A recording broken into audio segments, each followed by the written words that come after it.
Hello, this is a quick review of the Nellie's laundry soda. We decided to give this a go because we have tried the Nellie's dish detergent and have really liked it. Of course, the main thing with this is that there is only 4 ingredients here. See if I can get this handle out of the way. But yeah, sodium carbonate, linear alcohol, sodium chloride, sodium methacrylate, if that's pronounced correctly. Probably not. But it is good for high efficiency machines. And the nice thing is that you only need about a tablespoon for a large load. So this is not the huge bin here. This is the 7-pound bin. This is good for 200 loads. And on top of that, it cleans everything really well.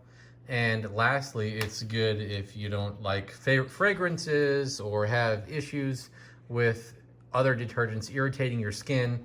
This is good and gentle on all that. So super basic, but works well, lasts a long time, and is great for the washer. And so far, we really like it.